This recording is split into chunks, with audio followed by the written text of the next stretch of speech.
Thanks so much.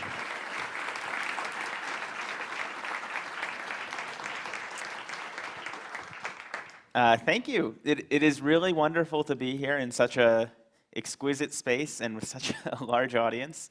I would urge all of you to actually check out the exhibition back there. It's really quite neat. They've got some terrific old books, including one by my personal hero, the 17th century eccentric, oddball, Jesuit polymath named Athanasius Kircher, who had himself lowered by rope into the mouth of an erupting volcano because he wanted to understand how it worked. So it's worth checking out. I guess the place to begin is by telling you about this really bizarre contest that is held every spring in New York City. It's called the United States Memory Championship. And I had gone a few years back as a science journalist to cover this contest, expecting, I guess, that this was going to be like the Super Bowl of savants. This was a bunch of guys and a few ladies, widely varying in age and hygienic upkeep, who were memorizing hundreds of random numbers after looking at them for just once. They were memorizing the names of dozens and dozens and dozens of strangers who they'd never met before. They were memorizing entire poems in just a few minutes. They were even competing to see who could remember the order of a shuffled pack of playing cards fastest. And I thought, these people must be freaks of nature. I mean, this is absolutely unbelievable. And I started talking to them. In particular, I started talking to this guy called Ed Cook. Ed Cook had one of the best memories in England, and he had come over sort of as like spring training for the World Championships, which were going to take place that summer in England. And I said to him, Ed, when did you first realize that you were a savant? And Ed said to me, I'm not a savant. In fact, I have just an average memory. He said, anybody who you would meet at this contest will tell you the same thing, that we all have just average memories. We've all trained ourselves to perform these utterly miraculous feats of memory using a set of ancient techniques that were invented 2,500 years ago in ancient Greece, the same techniques that Cicero had used to memorize his speeches, that medieval scholars had used to memorize entire books, techniques that were once widely known and widely practiced. And I thought, how come I've never heard of this before? That's really fascinating. And we were standing outside the competition hall. Ed was smoking a cigarette. He is this wonderful, brilliant, somewhat eccentric English guy. And he said to me, Josh, you're an American journalist. Do you know Britney Spears? I was like, what? No, why? He's like, I really want to teach Britney Spears how to memorize the order of a shuffled pack of playing cards on US national television. It will prove to the world that anybody can do this. I said, well, I'm not Britney Spears, but maybe you could teach me. I mean, you got to start somewhere, right? And that was the beginning of a strange journey for me. I ended up spending the better part of the next year not only trying to train my memory, but also to investigate it, to try and understand how it works, why it sometimes doesn't work, and what its potential might be. And I met a host of really interesting characters. I met a guy called EP, who was an amnesiac, who had very possibly the worst memory in the world. He had forgotten everything that had happened to him since about 1950, 1960, and he was unable to form new memories. His memory was so bad that he didn't even remember he had a memory problem, which was amazing. I mean, he was living this absolute existential nightmare. He was this tragic figure, but he was also a window into the extent to which our memories make us who we are. At the other end of the spectrum, I met a guy called Kim Peek. Kim was the basis for Dustin Hoffman's character in the movie Rain Man. Kim has supposedly memorized every word of 9,000 books. and we spent an afternoon together in the Salt Lake City Public Library memorizing phone books, which was scintillating. But it made me wonder, what really is the difference between this most extraordinary brain and my own, and any of ours? And I went and I had my memory tested, prodded, probed in all sorts of ways, comfortable and uncomfortable, by scientists. And I also went back and I read. I read all of these memory treatises, some of the earliest writings on memory written in Latin 2,000 plus years ago. And I found them utterly engrossing. I learned some really interesting stuff. One of the really interesting things that I learned is that once upon a time, this idea of having a trained, disciplined, cultivated memory was not nearly so alien as it would seem to us to be today. Once upon a time, people invested in their memories, in laboriously cultivating their minds. And over the last few millennia, we've invented a series of technologies. I guess you could say, starting with the alphabet, the invention of the alphabet, and the codex, or the scroll, the codex, the printing press, the photograph, the computer, the smartphone, that have made it progressively easier and easier for us to essentially externalize our memories, for us to outsource this fundamental human capacity. And these technologies have changed us. They've made our modern world possible. But I would argue that they've changed us cognitively as well. Having little need to remember anymore, it sometimes seems like we've forgotten how. Earlier this year, I guess it was last year at this point, there was a paper published in the journal Science that suggested that when people know that a piece of information is stored on Google, on the internet, they invest less in trying to remember it themselves, and their memory for that piece of information is diminished. So you might have seen this in all sorts of newspapers, on CNN, all over the news. Is Google making us dumb? In fact, CNN had me on to be like a pundit pontificating on this. And I was like, actually, is Google making us dumb? No, this is a really old story. 2,500 years ago, Socrates was up in arms about this new invention called writing. And he was like, writing is making people dumb. Seriously.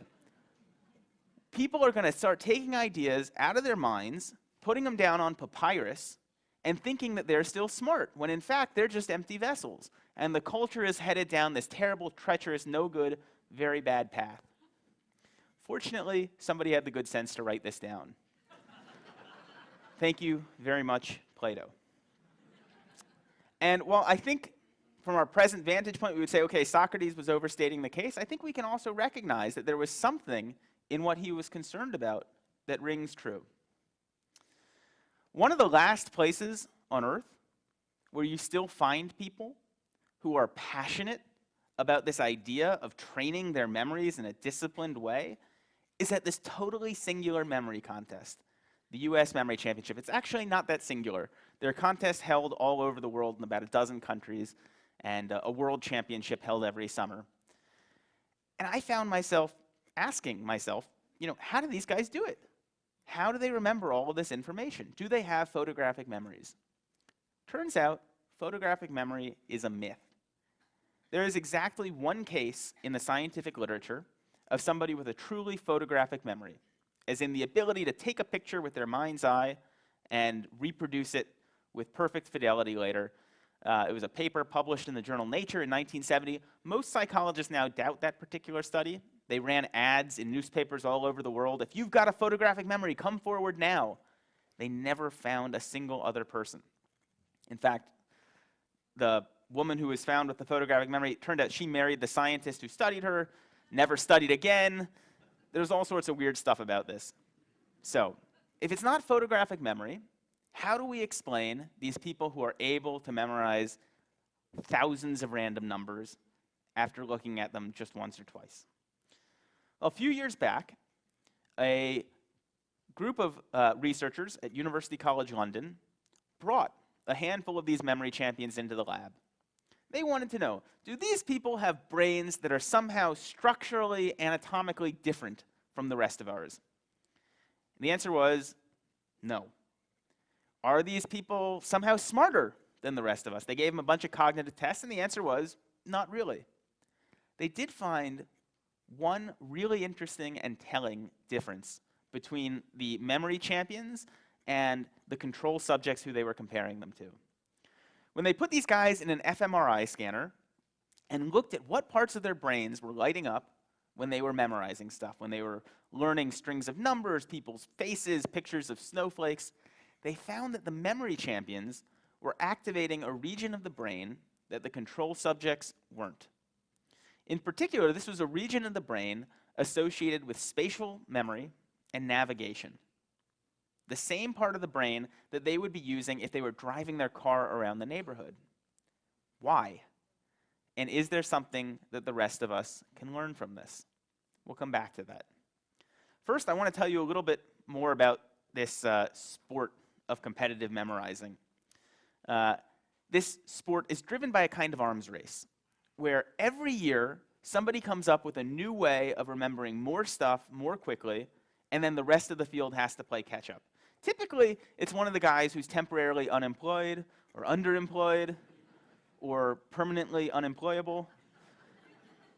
My friend Ben Pridmore, who is the 3-time world memory champion, he's from Northern England, he invented a technique that he alone has mastered that allowed him to memorize the precise order of 27 shuffled packs of playing cards in 1 hour. He invented a similar technique to memorize the precise order of 4,140 random binary digits in half an hour. That's like 1, 0, 1, 1, 1, 0, 1, 0, 0, 0, 1, 1, 1.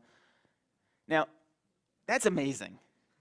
But I think what's even more amazing than the mere fact of his having done this is that this is not an innate talent. This is not something he was born with. This is a skill that he taught himself, that he trained himself to do. And while there are myriad ways to remember lots of information, all of the techniques that are used in these memory contests ultimately come down to a concept that psychologists refer to as elaborative encoding. And it's well illustrated by this nifty paradox known as the Baker-Baker paradox, which goes like this.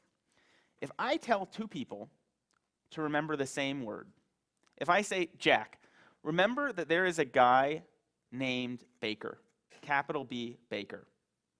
And I say to you, remember that there's a guy who is a baker, lowercase b, like that's his job, okay? And I come back to the two of you at some later date, and I say, remember I told you that word a while back? Do you remember what it was? The person who was told his name is Baker is less likely to remember the same word as the person who was told this guy's job is that he's a baker. That's weird. It's the same word, different amount of remembering. What's going on here? Well, the name Baker doesn't actually mean anything, right? It's totally untethered from all of the other memories floating around in your skull. The common noun baker, we know bakers. Bakers wear funny white hats. Bakers have flour on their hands. Bakers smell good when they come home from work. And when we hear that word, we immediately start inserting these associational hooks into it that make it easier to fish back out at some later date. The entire art of what is going on in these memory contests and of remembering stuff better in everyday life is to figure out how to transform capital B bakers into lowercase b bakers. How do you take information that is meaningless, insignificant, lacking in context, lacking in color, and transform it in some way so that it becomes meaningful in the light of all of the other things that you have in your memory? So you can do this with people's names. One of the events in this contest is to remember, they give you 100 people's pictures, and you have to remember all of their first and last names. And the way that the competitors do this is the same way that you can remember people's names in real life, which is to come up with some sort of an image in your mind's eye that can tie the person's name, the capital B Baker, to something that will be more memorable, a lowercase b Baker. So in my case, I'm actually an easy case. My name is Joshua Foer. Sounds like the number 4. You meet me on the street. Picture somebody etching a number 4 into my forehead with a Sharpie knife, okay? Really gruesome, gory, unpleasant to look at.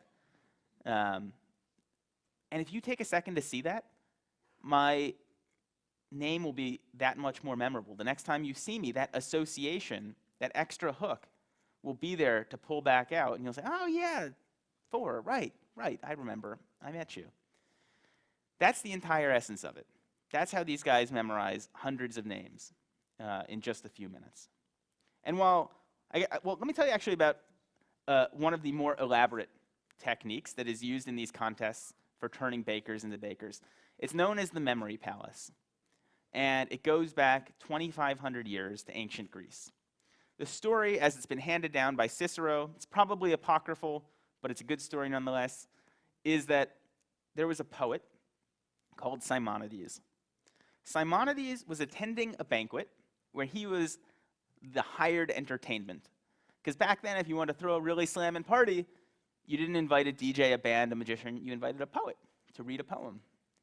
And Simonides stands up, delivers an ode, from memory of course, walks out the door, and at the moment he does, the roof of the banquet hall collapses. Kills everybody inside. Doesn't just kill everybody, mangles the bodies beyond all recognition. Nobody can say who was inside, nobody can say who was sitting where. It's one tragedy compounding another. The bodies can't be properly buried.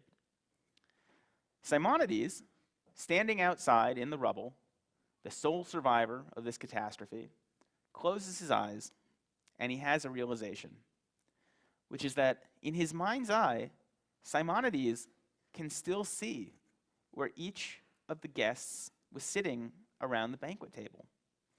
And what he figured out at that moment is something that I think we all kind of intuitively know, which is that as bad as we are at remembering phone numbers and people's names and word-for-word instructions from our colleagues, we actually have really exceptional visual and spatial memories. So if you were to come visit my apartment in New Haven, Connecticut, and if you were the kind of nosy person who, like, when my back was turned, you went and you opened up the fridge, you looked in my medicine cabinet, you wanted to just sort of check out the lay of the land, you would walk out of my house after just a minute of running through it with a pretty good spatial map of where everything in my apartment was. You'd remember where the fridge was, the stove was, the sofa, the giant stuffed turkey that I got from a brother who became a militant vegetarian. And we don't register that as a feat of memory, but it kind of is. That's actually a lot of data that you would be walking out of my apartment with.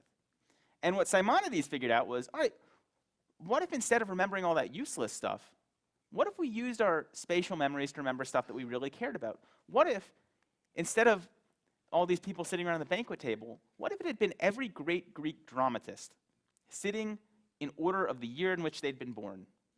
Well, he would have remembered that instead. And so out of this discovery came this invention that I mentioned called the memory palace. And the idea is, if you want to remember a whole lot of information, what you do is you build, in your mind's eye, an imaginary structure. A building that you know very well. Could be your house, could be your parents' house, could be your childhood home, could be your grandchildren's home. And you walk through that home, filling it with images of the things that you want to remember. This doesn't sound like it would be effective or that it would work. I was highly skeptical when I first heard about this. Turns out it's extraordinarily effective. And let me give you an example of how this might work. Let's say that you are on tour promoting a book, and you have to give a speech about your book from memory. And you want to be able to do it the same way that Cicero would have given a speech from memory. What you might do, what I'm doing right now, is you thought I was up here on this stage. When I started talking, I was actually, in my mind's eye, standing outside the front door of my apartment. And I can see, right outside the front door, clear as day, an image, a whole scene of, that is there. Well, let me just describe it to you. There is a pack of overweight nudists on bicycles who are competing in a naked bicycle race, and they are rushing headlong straight for my front door. They are pedaling hard, they're sweaty, they're bouncing around a lot, and they crash straight into my front door. And bicycles fly everywhere, wheels go rolling past me, spokes end up in awkward places. That image reminds me that the first thing I'm going to talk about is this bizarre contest that's held every spring in New York City. And I walk into my apartment, and I see an image. I can see it right there in my apartment right now of Cookie Monster. Cookie Monster is on top of a horse, a talking horse. It's Mr. Ed. That image reminds me that the second thing I'm going to talk about is I'm going to introduce my friend Ed Cook. And then I go into my living room, and on the coffee table, wearing a device kind of like this, is Britney Spears.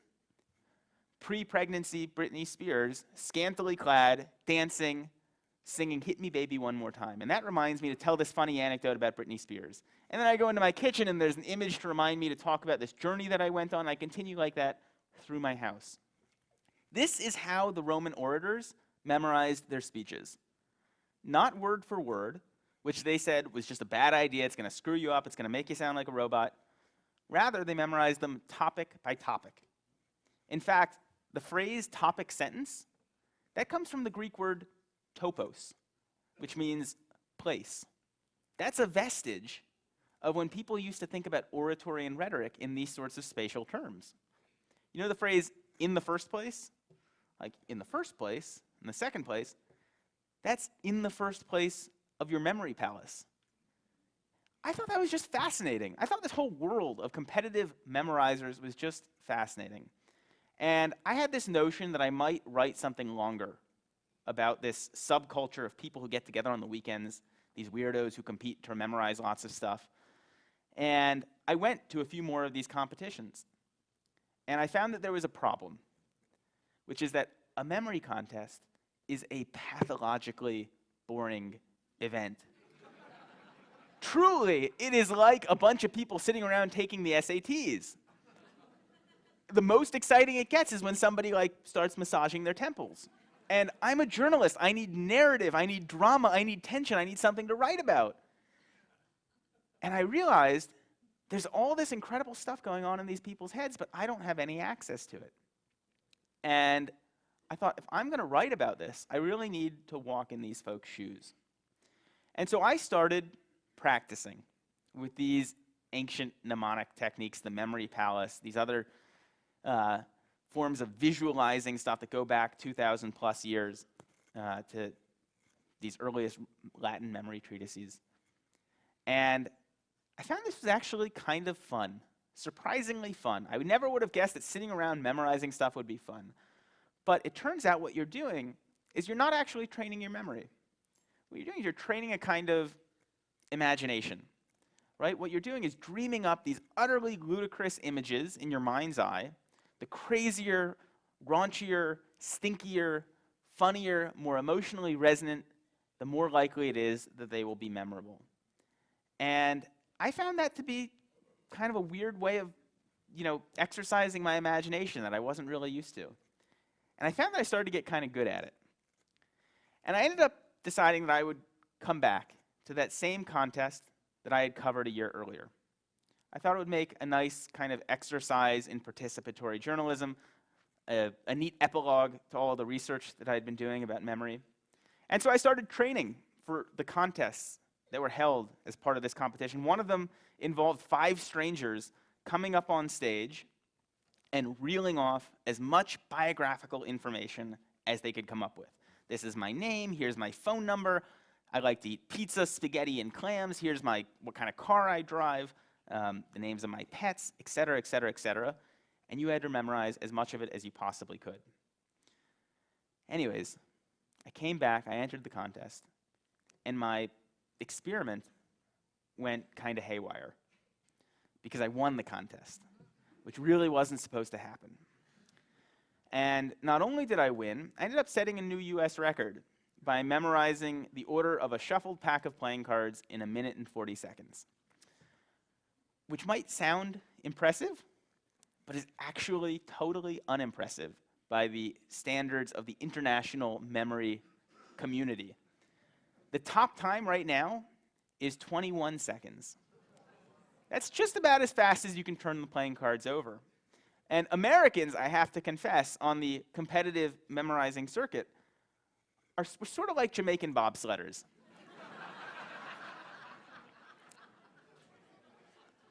I like to think that we are the most affable people at any international contest, but we perpetually get our tushes handed to us by our European and Asian colleagues, especially the Germans, who take this so seriously.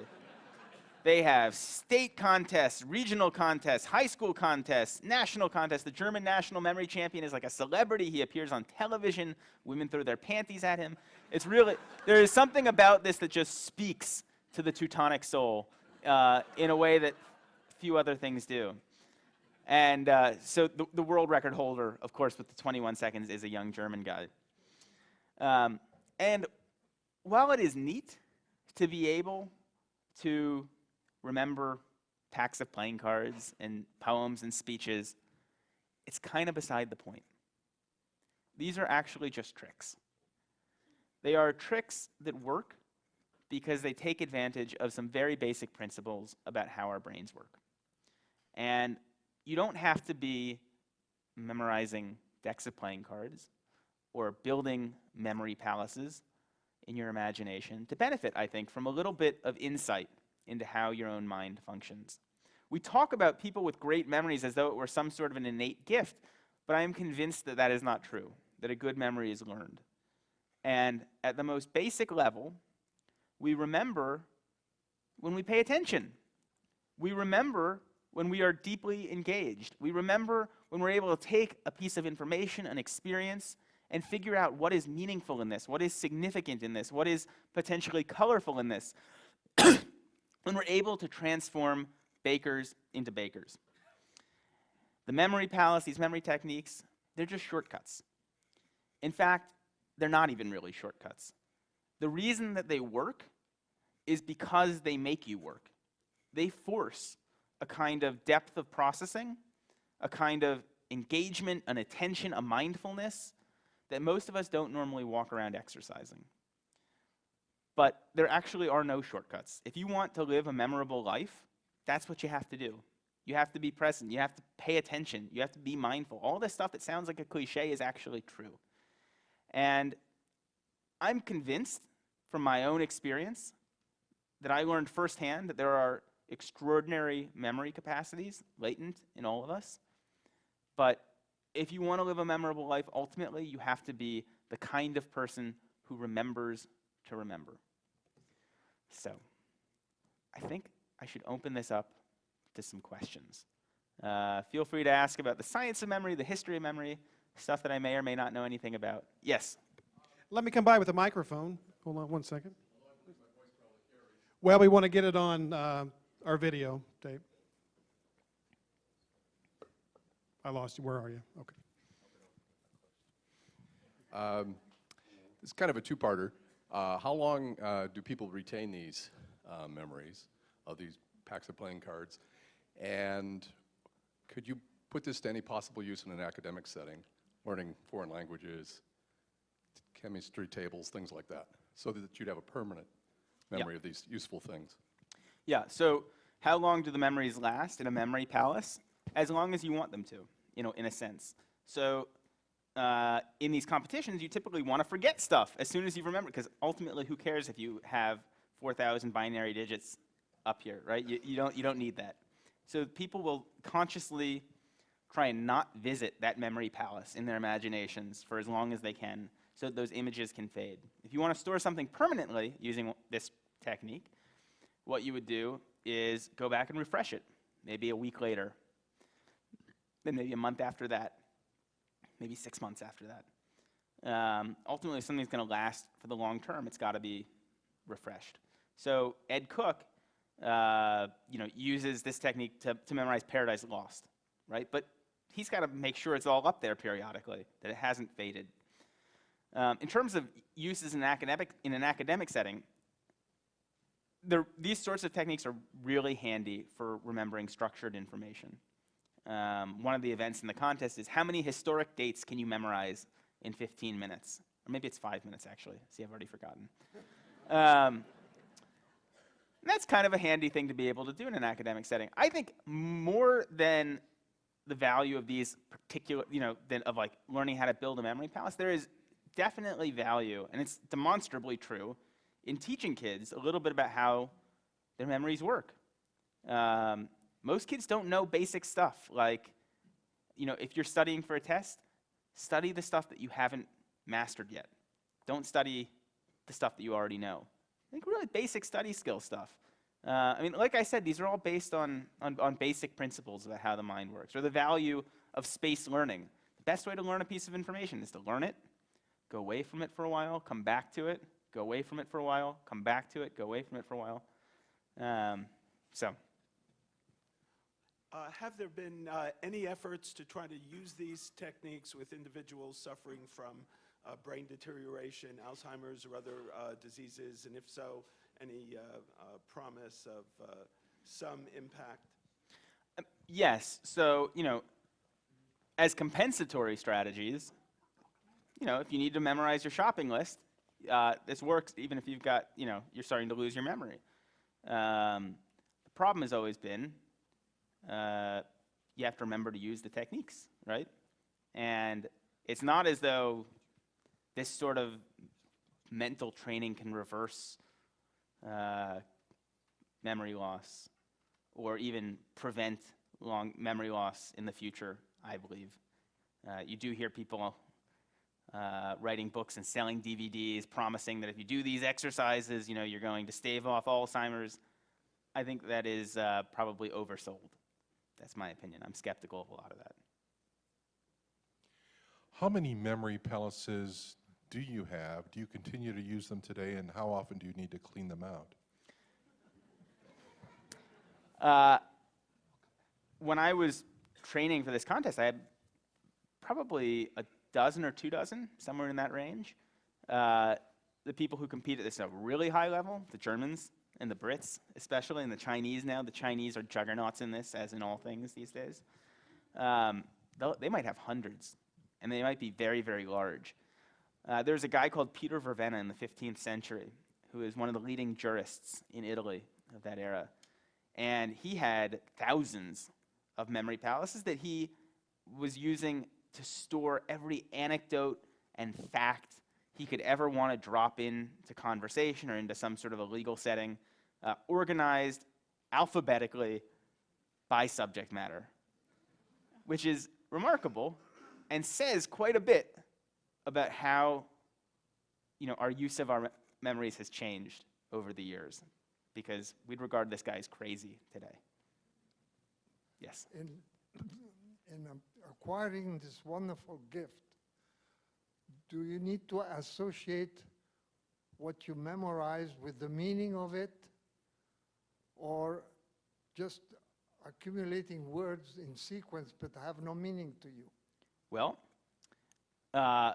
what you're doing in these contests is effectively dissociating the word from its meaning for the sake of remembering it, right? Which is kind of ironic, because typically we want to remember things that are meaningful to us.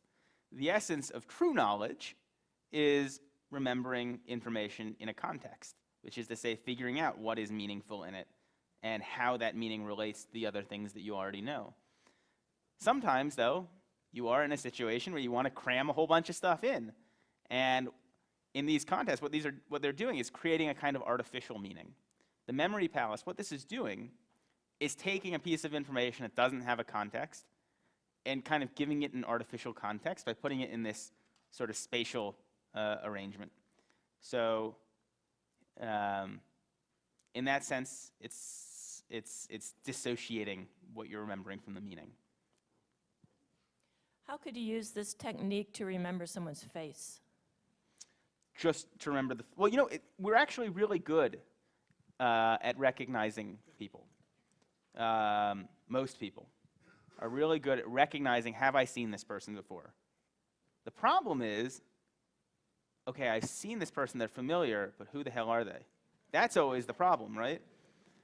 So the question, how do you aid the recall of the name?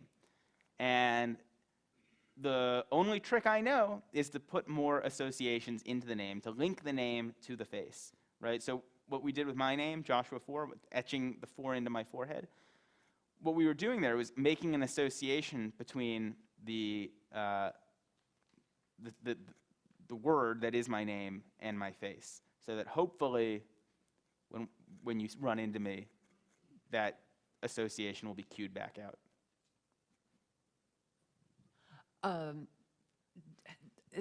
I find many times that whenever I go back to where I started, I was trying to remember something, then I can remember what it was that I've forgotten. Does that relate to that spatial memory? I mean, it's not a space inside my head, it's actually physically me moving or doing something that seems to help spark the memory. Well, it is sort of related in the sense that, where we remember something, where something happens, that's an extra association that gets kind of latched in. So similarly, when an actor is remembering lines, typically when they're remembering a line, it's not just a static piece of a set of words. It's a set of words that are associated with a place on the stage, with stage actions, with a set of emotions that the person is feeling, with a set of movements. All of those are additional layers of association that make that piece of information more memorable. So it's not surprising that when you actually go back to the supermarket, you remember something that happened there. With fair regularity, there are things I can't remember, and I wake up the next morning and it's quite clear. Are there things going on during the sleep process that add to this whole trick of remembering things? It is thought to be the case. Sleep is actually a great mystery to this day. We spend a third of our lives sleeping, and we don't totally know why, but it seems to be the case that sleeping and dreaming in particular are involved in the consolidation of our long-term memories.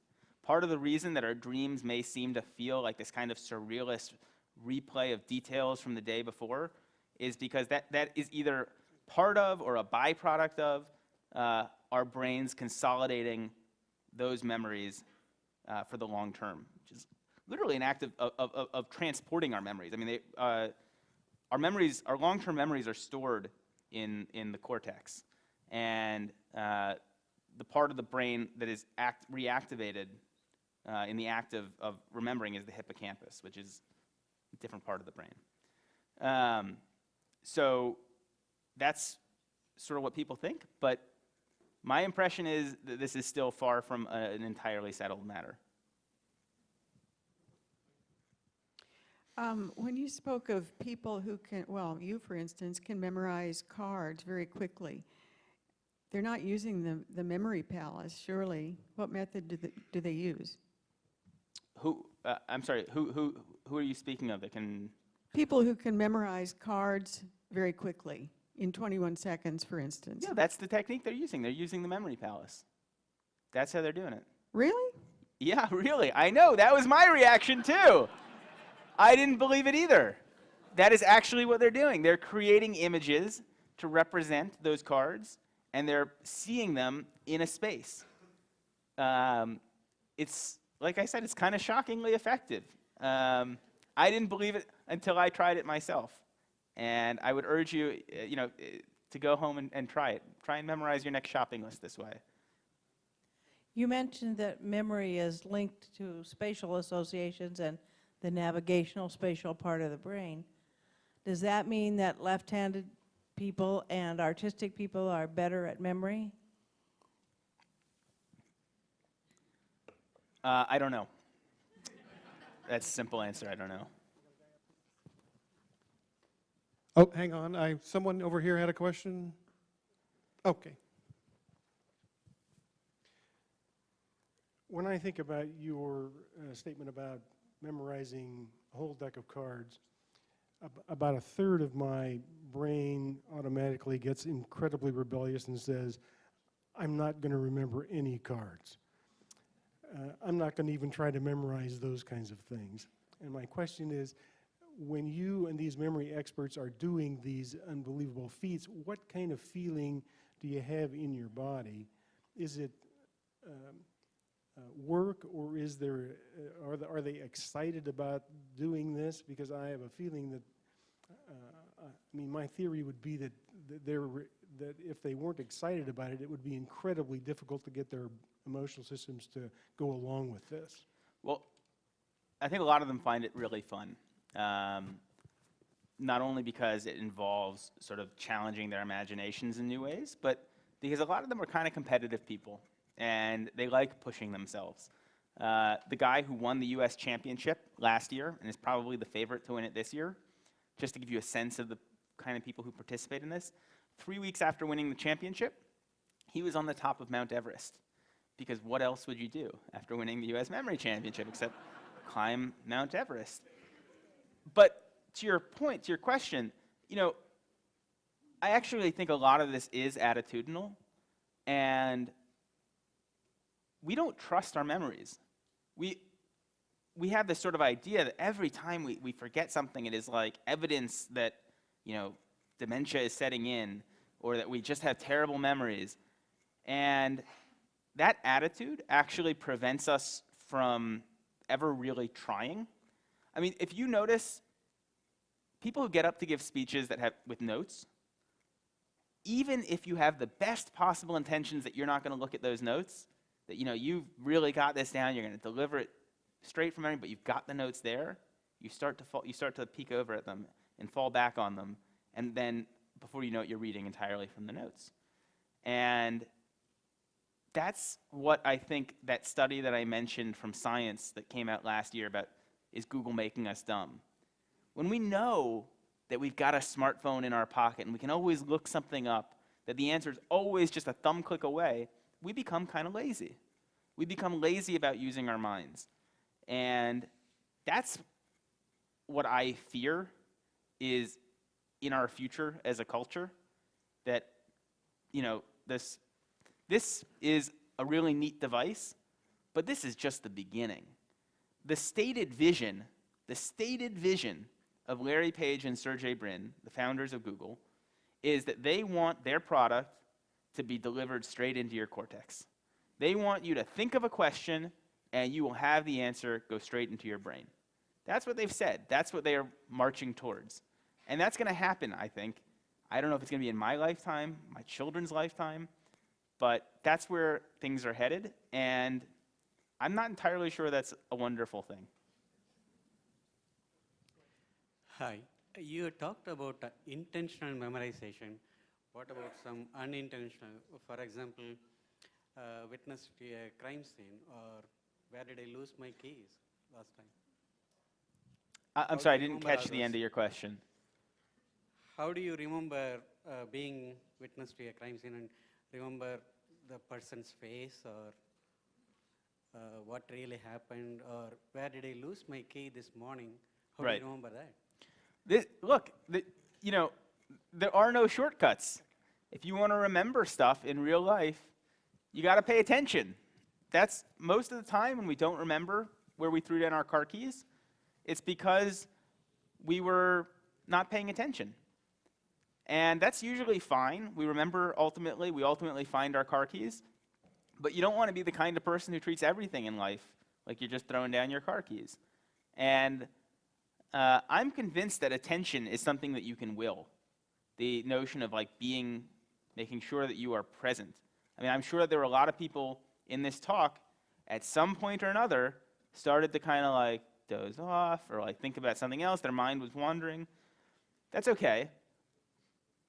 But we also know that you can be in that state and then be like, come on, snap back into it, you know, and start paying attention again. And the question is, how do you go through life making sure that you are always in that state of mind?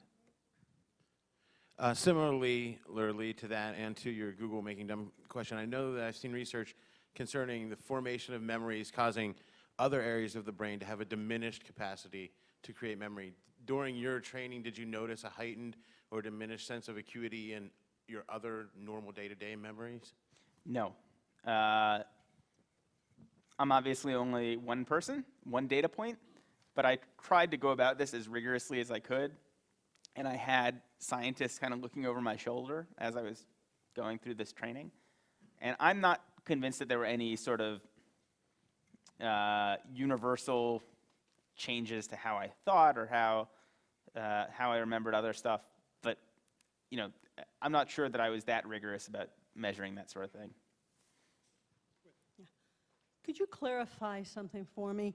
When you do the memory palace and you're doing this competition, let's take the sample with the cards, do you create a template that you use over and over again for a memory palace?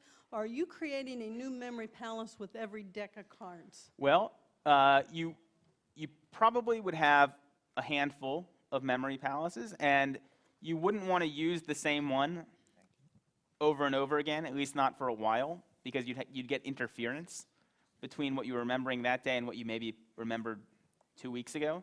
But after a certain amount of time, the images have faded, and you can use that palace again. But you'd have a kind of arsenal of several of these that you could rely upon. Yes?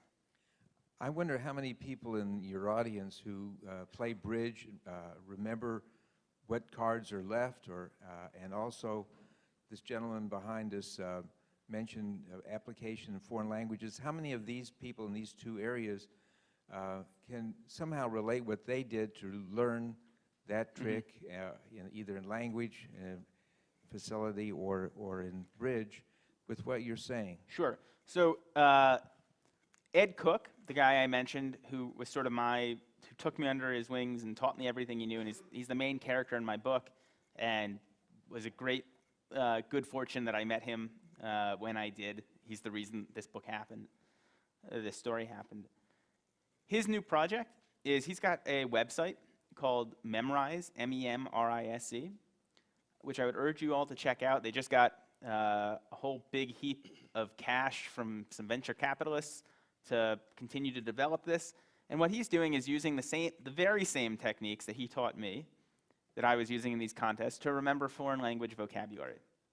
Not foreign languages. A language is a complicated thing. You can't game learning a language, but you can game learning vocabulary. And his notion is, all right, if I can teach you really efficiently the 2,000 most common words in Mandarin Chinese, you won't speak Chinese, but if you're dropped into the streets of Shanghai, you probably have a leg up. And so you should, I would urge you all to check it out. It's, he developed this with a guy from Princeton who has a PhD in cognitive science. They've been working on it, and I think it's pretty neat. Do you have any comments on the use of mind maps? So mind maps are this, what they are sort of is a kind of memory palace on paper, in a way. This is a technique for taking notes that involves using lots of colors and creating wild images as a way of helping you to take notes.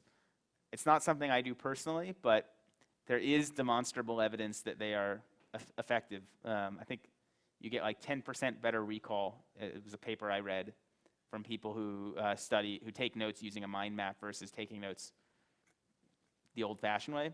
My sense is, and this wasn't really addressed in the paper, I'm not sure if it was actually, is that what makes them more memorable is that they are forcing you to pay more attention, sort of put that extra effort into taking the notes, and that's what's giving you that effect. But Joshua, over here. Yes. You mentioned that you pack on extra material in order to remember the string of things you do want to remember, and that may make a lot of sense in terms of the chemistry of learning. But if you also practice mindfulness where everything comes and goes all the time, you're completely aware of it, don't you get overwhelmed by all this additional material that now is present in you? So there's a character that I write about in the book called S, who's sort of a legendary figure in the psychological literature. He was this Russian journalist from the first half of the 20th century who really took all this to the extreme. He seemed to have a kind of vacuum cleaner memory. He remembered everything. And he seemed to do it more or less using the same sorts of strategies that are used in these contests, but he was using them all the time. And you might think that having that kind of a memory would be an incredible boon to a journalist. As a journalist, I would have thought that kind of memory would be an incredible boon to a journalist. This guy was actually pretty much incapable of doing his job because he remembered too much. He couldn't make that distinction between the things that were worth paying attention to and the things that weren't. Borges has a story about a fictional character called Funes the Memorious, who seems to be based on this character from the psychological literature, S. In that story, Borges ends up concluding that to think is to forget. That while remembering seems like this thing at the essence of who we are, it's actually forgetting that makes us human. It's forgetting that helps us filter the world, make sense of it, and that act of figuring out what is worth storing up here and what can be kind of allowed to pass through like a sieve. That's the essence of thought. Does the capability change with age? Yes, it is really a real fact of life, although not for my grandmother, apparently, that our memories tend to deteriorate with age. I will say there's a senior bracket in the memory championships, no joke, and that the winner for I think 7 or 8 years was a guy in his early 50s, for whatever that's worth,